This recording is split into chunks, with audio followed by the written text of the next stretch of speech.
రే మచ్చా, వారానికో దేశం తిరుగుతూ ఫ్రీగా 5 స్టార్ హోటల్లో ఉంటూ బీచ్లు, పార్టీలు, పబ్బులు అని ఎంజాయ్ చేసుకుంటూ, అదే కాకుండా నెలకి 2 లక్షలు తీసుకుంటూ చిల్ అవుదాం అనుకుంటే ఎయిర్వేస్లో క్యాబిన్ క్రూ జాబ్కి అప్లై చేసుకోరా.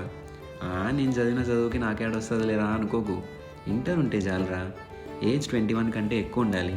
పాస్పోర్ట్ ఉండాలి. హైట్ అబ్బాయిలు 5.7 ఉండాలి, అమ్మాయిలు 5.2 ఉండాలి. ఏమంటే ఇంగ్లీష్ బాగా వచ్చిండాలిరా. సో లేట్ చేయకుండా మంచి రెజ్యూమ్ ప్రిపేర్ చేసుకొని లింక్ బయోలో పెట్టే అప్లై చేసుకో. ఇంకేదన్నా ఉంటే నాకు మెసేజ్ చేయరా. మై హూనా.